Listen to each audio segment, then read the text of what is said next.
Hello students, welcome to Sanjeev Khare channel. Students, आज हम chapter 1 class 9th में इरेशनल नंबर्स के बारे में पढ़ेंगे। अब इरेशनल नंबर क्या होते हैं, पहले हम इसकी डेफिनेशन देखते हैं। So the number that can not be expressed in the form of p upon q where p and q are integers and q is not is equal to 0 is called as the irrational number. यानी कि जो number p upon q के ratio में represent नहीं किए जा सकते हैं, ऐसे नंबर्स को हम इरेशनल नंबर्स बोलते हैं। इसके एग्जाम्पल्स भी मैंने देखिए यहाँ पे लिखे हुए हैं, जैसे पाई है, square root of 3, square root of 5, square root of 7, और इस तरह से आप बहुत सारे एग्जाम्पल यहाँ पर दे सकते हैं। अब रियल नंबर्स की अगर हम बात करें तो real number is either rational number और इरेशनल नंबर, यानी कि रेशनल नंबर और इरेशनल नंबर मिल करके रियल नंबर्स कहलाते हैं। So real number is either rational numbers और इरेशनल नंबर्स। अब अगले पॉइंट पर हम आते हैं। यहाँ पर मैंने लिखा हुआ है कि every real number is represented by a unique point on a number line and also every point on the number line represent a unique real number. That's why we call the number line as the real number line. इसका मतलब ये है students कि जो real numbers होते हैं, जैसे rational number और इरेशनल नंबर, वो कहीं ना कहीं नंबर लाइन में के द्वारा हम उसको रिप्रेजेंट कर सकते हैं। यानी कि रेशनल नंबर दिए हैं तो भी हम उसको नंबर लाइन में रिप्रेजेंट कर सकते हैं, और रेशनल नंबर भी दिए हैं तो भी हम उसको नंबर लाइन पर रिप्रेजेंट कर सकते हैं। और यहाँ पर उसके रिवर्स बात की गई है, also every point on the number line represents a unique real number. मतलब अगर कोई भी नंबर लाइन ले लिया और उस पर कोई भी पॉइंट ले लिया हमने, तो वो या तो फिर रियल नंबर को रिप्रेजेंट कर रहा होगा या इरेशनल या रियल नंबर को रिप्रेजेंट कर रहा होगा। मतलब या तो फिर वो रेशनल नंबर को रिप्रेजेंट कर रहा होगा या वो इरेशनल नंबर को रिप्रेजेंट कर रहा होगा। इसीलिए जो नंबर लाइन हमारी होती है उसको हम बोलते हैं रियल नंबर लाइन। तो ये बात है। अब आगे हम बढ़ें स्टूडेंट्स, तो we will learn about the representation of irrational number on a number line. अब हमें इरेशनल नंबर को कैसे रिप्रेजेंट करते हैं हम नंबर लाइन में, ये सीखना है। तो हम एग्जाम्पल ले लेते हैं और एग्जाम्पल के थ्रू ये सीखते हैं कि हम कैसे इरेशनल नंबर को नंबर लाइन में रिप्रेजेंट करेंगे। और इसमें एक चीज़ ध्यान रखने की है कि हमने जो राइट एंगल ट्राइंगल में पाइथागोरस थ्योरम पढ़ी थी, उसका यहाँ पर बहुत बड़ा रोल होता है। कैसे, ये देखेंगे, ये हम एग्जाम्पल लेते हैं फिर हम सीखेंगे। अब मैंने यहाँ पर एग्जाम्पल लिया हुआ है। Example is to locate square root of 2 on a number line. यानी स्क्वायर रूट ऑफ 2 को हमें नंबर लाइन में रिप्रेजेंट करने के लिए कहा जा रहा है। अब यहाँ पर मैंने देखिए स्टेप्स लिखे हुए हैं, ये एक एक स्टेप मैं आपको समझाता हूँ तो आपको बहुत अच्छे से समझ में आएगा कि हम कैसे ड्रॉ करते हैं। देखिए, सबसे पहले ड्रॉ अ नंबर लाइन। तो नंबर लाइन तो ड्रॉ करना आपको आता है। जैसे ये आपने 0 लिया और ये 1 2 3 लिया, इधर 0 लिया, -1 -2, तो ये लाइन आपने बना ली। अब ये तो आपको पता है ये सिंपल नंबर लाइन होती है, और 1 2 से 2 के बीच में, 2 से 3 के बीच में कुछ ना कुछ आप फिक्स डिस्टेंस लेते हैं, जिसको कि हम यूनिट डिस्टेंस बोलते हैं। वो 1 सेंटीमीटर हो सकता है, 1 इंच भी हो सकता है, या कुछ भी फिक्स डिस्टेंस आप ले सकते हैं। तो इस प्रकार आप जो है सबसे पहले नंबर लाइन बना लीजिए।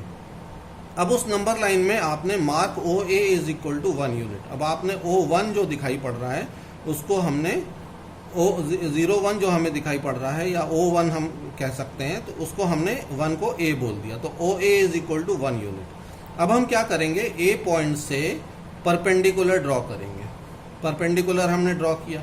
अब जितना OA है उतना ही डिस्टेंस हम 1 से लेकर के B के बीच में कट कर लेंगे। यानी OA is equal to OB के बराबर हो जाएगा। देखिए यहाँ मैंने लिखा भी हुआ है, from A draw AB such that OA is equal to OB।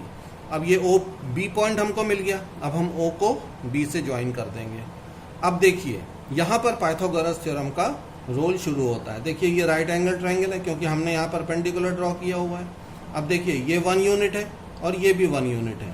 तो अगर हम पाइथागोरस थ्योरम लगाएं तो hypotenuse square is equal to the base square plus perpendicular square. देखिए यहाँ पर पाइथागोरस थ्योरम लगी तो OB square is equal to 1 square plus 1 square. इसको सॉल्व किया तो OB इज इक्वल टू √2 आ गया। यानी कि ये जो ओ बी डिस्टेंस है ये √2 के बराबर है, तो ये O B is equal to √2 आ गया पाइथागोरस थ्योरम से। पर अब ये तो हवा में है यहाँ पर ये हमारी नंबर लाइन तो ये है, तो इस नंबर लाइन पे रिप्रेजेंट करने के लिए हमें क्या करना पड़ेगा, हमें एक ये प्रकार लेना पड़ेगा और O से B तक का डिस्टेंस ऐसे लेंगे हम और उसके बाद ऐसे नीचे ले आएंगे और नीचे ला करके ये पॉइंट हमको मिल जाएगा P। तो ये जो P पॉइंट हमारा होगा ये √2 को रिप्रेजेंट कर रहा होगा। तो इस तरह से हम √2 को नंबर लाइन में रिप्रेजेंट कर सकते हैं। इसी प्रकार से चलिए एक और क्वेश्चन लेते हैं स्टूडेंट्स। ये देखिए, locate √3 on a number line. अब हमें √3 लोकेट करने के लिए कहा गया है। अब देखिए ये वाला हिस्सा देखिए, यहाँ ध्यान से देखिए, ये नंबर लाइन है और ये √2 हमने पिछले प्रॉब्लम में सॉल्व किया था, जो पिछला प्रॉब्लम लिया था उसमें हमने √2 रिप्रेजेंट कर दिया था। अब यहाँ पर पाइथागोरस थ्योरम का रूल फिर से लगता है। देखिए पहले अपन यहाँ देख लेते हैं। देखिए यहाँ पर देखिए, पाइथागोरस थ्योरम के अनुसार हमें √3 चाहिए, तो हमें मालूम है कि अगर √2 का स्क्वायर और 1 का स्क्वायर यानी बेस का स्क्वायर और परपेंडिकुलर का स्क्वायर करेंगे और सॉल्व करेंगे तो हमें √3 मिल जाएगा। तो हम क्या करेंगे यहाँ पर स्टूडेंट्स, ये ओ बी तो हमें ऑलरेडी मिल चुकी है, बी से हम परपेंडिकुलर ड्रॉ करेंगे ओ बी पर। ये वाला एंगल देखिए, ये वाला एंगल ये, तो इस एंगल पर आप ड्रॉ करेंगे और इसको 1 यूनिट ले लेंगे। तो अब आपको ओ बी पहले से था और आपने यहाँ से 1 यूनिट ले लिया और इस 1 यूनिट लेने के बाद डी पॉइंट को मार्क कर लिया। अब हम क्या करेंगे, ये जो डी पॉइंट है उसको इस ओ पॉइंट से मिला देंगे, तो हमें ये राइट एंगल ट्रायंगल मिल जाएगा। ये देखिए ये राइट एंगल ट्रायंगल मिल गया। अब हम इसमें पाइथागोरस थ्योरम लगाते हैं। तो पाइथागोरस थ्योरम क्या हो जाएगा, इधर देख लीजिए, ओ डी स्क्वायर, फिगर देखिए, O D square is equal to O B square plus B D square. अब ओ बी कितना है हमारा √2, तो ये देखिए √2 स्क्वायर हो गया और यहाँ पर ओ डी कितना है 1 स्क्वायर हो गया, तो ये 1 स्क्वायर हो गया। तो O D square is equal to O B square plus O B square, values रखने के बाद हमने यहाँ पर लिख लिया। अब इसको हमें सॉल्व कर लेना है। तो O D square is equal to √2 का स्क्वायर 2 हो गया, 1 का स्क्वायर 1 हो गया, तो ये 3 के बराबर हो गया। तो जब हम ओ डी की वैल्यू निकालेंगे तो ये √3 के बराबर हो जाएगी। इसका मतलब ये जो ओ से लेकर के डी तक की ये वाली जो डिस्टेंस दिख रही है, देखिए यहाँ पर हमने लिखा हुआ है √3, लेकिन अभी ये नंबर लाइन पे तो रिप्रेजेंट हो नहीं रही है। तो हम जैसे पिछले सवाल में हमने किया था, हम क्या करेंगे, प्रकार लेंगे और यहाँ ओ पे रखेंगे और उसके बाद यहाँ पर हम इसको डी पे रखेंगे और यहाँ ओ डी पर रख करके एक आर्क लगा देंगे जो कि हमारा नंबर लाइन पर कट करेगा। तो ये देखिए यहाँ से ये लाइन आई और ये यहाँ पर कट कर रही है, इसको हमने नाम दे दिया Q। तो ये जो Q पॉइंट है ये √3 को रिप्रेजेंट कर रहा है। तो इस प्रकार से हम √3 को भी रिप्रेजेंट इजीली कर सकते हैं। तो ये √2 और √3 का रिप्रेजेंटेशन कैसे करना है ये हमने सीख लिया। अब एक और एग्जाम्पल हम लेते हैं यहाँ पर स्टूडेंट्स, जो बहुत ही इंपॉर्टेंट है, और वो है √3 का representation on a number line. ये देखिए क्वेश्चन है, locate √5 on a number line. अब यहाँ पर फिर से पाइथागोरस थ्योरम की इंपॉर्टेंस आपको समझ में आएगी। चलिए पहले अपन देख लेते हैं कि कैसे पाइथागोरस थ्योरम इसमें अप्लाई होगी। देखिए हमें मालूम है कि अगर हम एक राइट एंगल ट्रायंगल बनाएं और उसमें 2 स्क्वायर प्लस 1 स्क्वायर करें तो सॉल्व करने पर हमें √5 मिल जाएगा।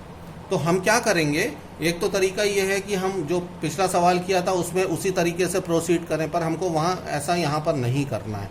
हम क्या करेंगे, एक नंबर लाइन बनाएंगे जैसे हम यूजुअल पिछले सवालों में बना रहे थे। तो ये नंबर लाइन हमने बना दी। अब हमें 2 यूनिट्स लेना है, तो हमने यहाँ से पहले 0 से लेकर के 2 तक 2 यूनिट्स ले ली। पहले सवालों में हमने 1 यूनिट ली थी क्योंकि पाइथागोरस थ्योरम वहाँ 1 से काम बन रहा था हमारा। अब यहाँ पर हम 2 यूनिट्स ले लेंगे। तो देखिए O से लेके A तक की जो दूरी है वो कितनी हो गई डिस्टेंस, इट इज़ 2 यूनिट्स। और फिर उसके बाद 2 पॉइंट्स के जो 2 है वहाँ से हम परपेंडिकुलर ड्रॉ करेंगे और कितना ड्रॉ करेंगे, 1 यूनिट ड्रॉ करेंगे। तो ये हमने 1 यूनिट ड्रॉ कर लिया। तो 1 यूनिट ड्रॉ करने के बाद हमको पॉइंट B मिल गया। अब हम O पॉइंट को B पॉइंट से जोड़ देंगे। तो ये देखिए ये राइट एंगल ट्रायंगल बन गया हमारा। अब इसमें पाइथागोरस थ्योरम लगा करके देखिए, O से A तक की दूरी 2 स्क्वायर है, तो यहाँ देखिए लिखा हुआ है OA स्क्वायर, तो 2 स्क्वायर प्लस यहाँ पर ये A से B तक की दूरी 1 यूनिट है, तो यहाँ पर लिखा हुआ है 1 स्क्वायर। अब ये किसके बराबर होगी? ओ बी स्क्वायर के बराबर होगी। अभी हमें ओ बी पता नहीं है तो हम यहाँ पे लिखेंगे ओ बी स्क्वायर। तो ये हो गया ओ बी स्क्वायर। यहाँ हम लिख सकते हैं O B square is equal to 2 square plus 1 square. इसको सॉल्व करिए तो ये बन गया 4 प्लस 1, और इसको फर्दर सॉल्व करेंगे तो O B square is equal to 5, O B is equal to root of 5। इसका मतलब ओ और बी के बीच की जो दूरी है वो स्क्वायर रूट ऑफ 5 है। अब इसको भी हमें नंबर लाइन में रिप्रेजेंट करना है, तो हम फिर वही प्रोसीजर करेंगे। हम क्या करेंगे, अपना प्रकार लेंगे और प्रकार लेकर के ओ पे यहाँ डिस्टेंस रखेंगे, यहाँ बी पे ऐसे रखेंगे और यहाँ से नीचे ऐसे एक आर्क लगा देंगे। ये देखिए आर्क लगाया। अब ये नंबर लाइन पर ये यहाँ पर इस पॉइंट के ऊपर कट कर रहा है, तो जिस पॉइंट के ऊपर ये कट कर रहा है वो रूट 5 को रिप्रेजेंट कर रहा है। उस पॉइंट को हमने यहाँ पर आर बोला हुआ है। तो इस प्रकार से हम स्क्वायर रूट ऑफ 5 को भी हम रिप्रेजेंट कर सकते हैं। तो इस तरह से जो हमारे इरेशनल नंबर्स होते हैं उनको हम नंबर लाइन पर रिप्रेजेंट करते हैं। 3 एग्जाम्पल आज हमने सीखे। इस प्रकार से और भी एग्जाम्पल्स जो है, और भी एग्जाम्पल हम ले सकते हैं और उसको नंबर लाइन पे रिप्रेजेंट कर सकते हैं। आई होप स्टूडेंट्स आपको ये तीनों एग्जाम्पल्स अच्छे से समझ में आया होगा, रिप्रेजेंटेशन समझ में आया होगा। और अगर आपको अच्छा लगे तो प्लीज़ मेरे चैनल को शेयर करिएगा, सब्सक्राइब करिएगा। Thank you very much. Thank you.